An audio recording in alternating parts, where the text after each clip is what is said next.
Good morning বন্ধুরা, welcome to my channel গল্প প্রবাহ। আশা করি আপনারা সবাই ভালো আছেন। চলুন আজকের দিনটা শুরু করি। ঘুম থেকে উঠে আমি এখন ছাদে যাচ্ছি। আমার সকালের রুটিন হলো হয় ঘুম থেকে উঠে বাগানে যাওয়া, নয়তো বা ছাদে যাওয়া। আর দেখুন এত রোদ যে তাকানো যাচ্ছে না। ছাদে আসার আমার আরো একটা কারণ হলো এই স্থলপদ্মের গাছ কুড়ি এসছে কিনা এটা দেখার। পুজো তো এসেই গেল, এখন কবে গাছে কুড়ি আসে সেটার অপেক্ষায় আছি। গাছ ভরে ফুল হয় জানেন তো, খুব ভালো লাগে। যত বেলা বাড়ে ফুলের রংটাও চেঞ্জ হয়ে যায়। আর এদিকে দেখুন আকাশের রংটা কি সুন্দর না। বাসি কাজ সেরে নিয়ে এখন চালটা ভিজিয়ে নিচ্ছি। অফিস থাকলে না আগে চালটা আমি ভিজিয়ে নিই। চালটা ভেজানো হয়ে গেলে চাল ধুয়ে ভালো করে ভিজিয়ে নিলে আমার মনে হয় যে অনেকটা কাজ আমি করে ফেলেছি। এবার সময় মতন করে ভাতটা বসিয়ে নেব, ব্যাস। ভাত হয়ে গেলে ঝটাপট তো রান্না হয়ে যাবে, অফিস যাওয়ার আগে মোটামুটি ঠিকঠাক খাবার রেডি হয়ে যাবে, এইটুকু ভাবতে থাকি।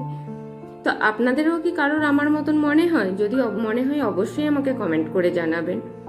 আমি চালটা ভিজিয়ে নিই, তত সময় আপনারা আমার চ্যানেলটাকে লাইক কমেন্ট শেয়ার করুন।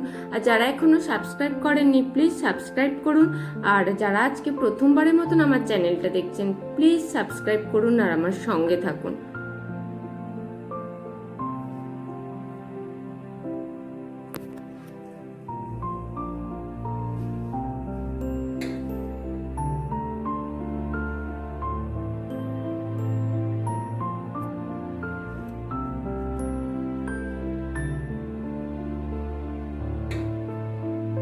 চালটা ভেজিয়ে নিয়ে আমি এখন এক কাপ চা নিয়ে বসবো। সকাল আর সন্ধ্যে জমিয়ে চা না খেলে না ঠিক আমার হয় না। সকালবেলা আমরা সবাই চা খেলেও সন্ধ্যেবেলা সবাই চা খেতে পছন্দ করে না, একমাত্র আমি আর বাবা ছাড়া। চা খেয়ে নিয়ে এখন ঘরটা গুছিয়ে নিয়েছি। সুনীতি মাসি আসার আগে বিছানাপত্র গুছিয়ে নিলে ব্যাস নিশ্চিন্ত, কারণ সুনীতি মাসি এসেই খুব তাড়াহুড়ো করে। তাই আমরা আসার আগেই গুছিয়ে নিই যাতে আর তাড়াহুড়ো না হয়। বিছানাপত্র গুছিয়ে নিয়ে এবার রান্নাঘরে চলে এসেছি। কি রান্না হবে সেই তদারকি করতে। মা এখন মাছ বের করে নিচ্ছে, এরপরে দেখা যাক কি রান্না হয় সেটাই। কি বলেন তো, আমাদের একরকম রান্না, পুচকুর একরকম রান্না, ওটাই আরো হেডেক। আর প্রতিটা বাড়ির তো মেয়েদের মনে একটা বড় হেডেক, সকাল সন্ধে কি রান্না হবে এটাই। যদিও এদিক থেকে আমি চাপ মুক্ত, আমার কোনো হেডেক নেই, মাই সব চাপ নিয়ে নেয়। আমি নিশ্চিন্তে থাকি, আমি শুধু মায়ের পাশে পাশে থাকি, টুকটাক হেল্প করে দিই, এর বেশি কিছু নয়। ওই বাবা, এই শাকটা তো অনেক দিন হয়ে গেছে।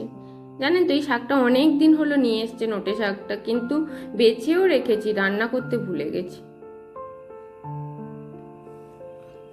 আর আমার মেয়ে এত ছোট, ওকে ওর মতন করে সেদ্ধ খাবার দিলে খাবে না, ওকে আমাদের মতন নর্মাল খাবার দিতে হবে।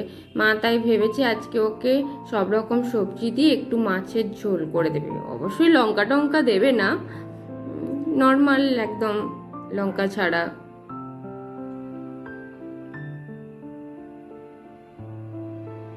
ওর মতন করে একটু সবজি বের করে নিচ্ছে, সব রকম সবজি।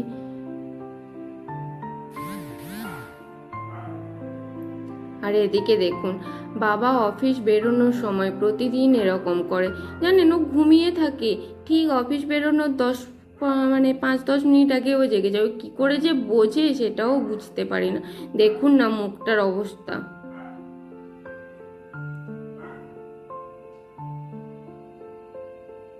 দেখুন কিভাবে দেখছে বাবাকে ঘুরে ঘুরে।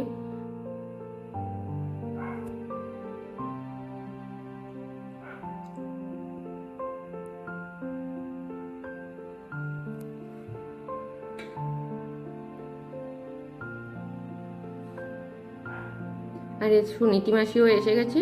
সুনীতি মাসি ঘর ঝাড় দিয়ে ঘরটা মুছে নিক, তত সময় সুনীতি মাসির চাটা করে নিই। সুনীতি মাসির খাবারটা আমাদের ব্রেকফাস্টের সঙ্গে সুনীতি মাসিরও খাবারটা হয়ে যায়, শুধু সুনীতি মাসি এলে তারপরে আমরা চাটা করি। তো সুনীতি মাসি ঘর ঝাড় দিয়ে ঘর মুছে নিক, তত সময় চাটা করে নিই।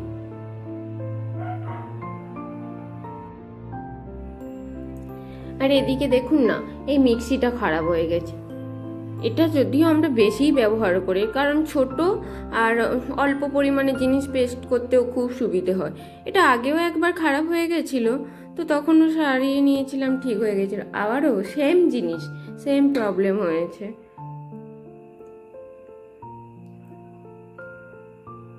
এই দেখুন, এই পার্টসটা ক্ষয়ে যায়। আসলে উনি বললেন যে বেশি ইউজ করেন, তাই বারবার এরকম হয়।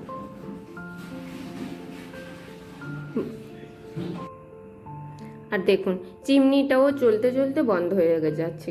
মানে যখন খারাপ হয় না, একসঙ্গে সব কিছু হবে। একটা ঠিক হলো তো আবার একটা খারাপ হলো, আবার সার্ভিসিংয়ের জন্য ফোন করো, এই করো, এই এক হেডেক। চলছে, বন্ধ হয়ে যাচ্ছে বারবার করে।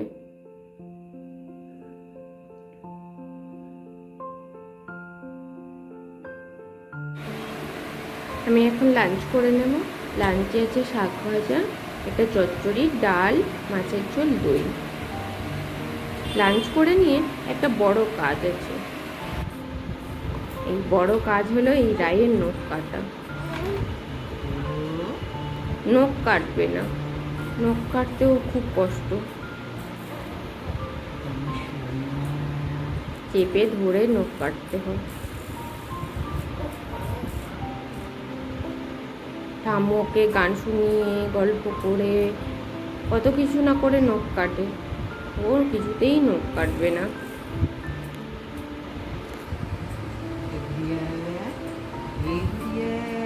ঠাম্মু নাতনি যুদ্ধ করে নখ কাটুক।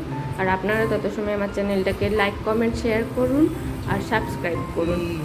আর আপনারা ভালো থাকুন, সুস্থ থাকুন। দেখা হবে নতুন একটা ভিডিওতে।